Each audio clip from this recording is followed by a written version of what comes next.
Ja, ciao miteinander, da ist euer Bier von Valera. Ja, dann der Polizist einen stockbesoffenen Mann müssen heim begleiten, oder? Und dann ist der auf der Knie gsi und hat dann wollen die Tür öffnen und hat nicht geschafft. Das hat der Polizist.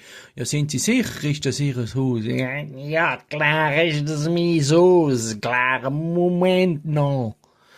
Und dann, nach einer kurzen Zeit, hat er dann tatsächlich die Tür aufgebracht und dann sagt der Besoffene zum Polizist, komm rein, ich beweise, das ist mein Haus.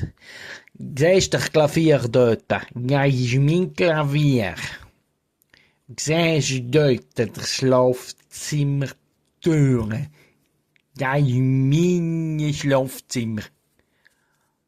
Dann ist er rein, die Tür geöffnet vom Schlafzimmer und sagt zum Polizist, siehst du dort die nackte Frau? Das ist meine Frau.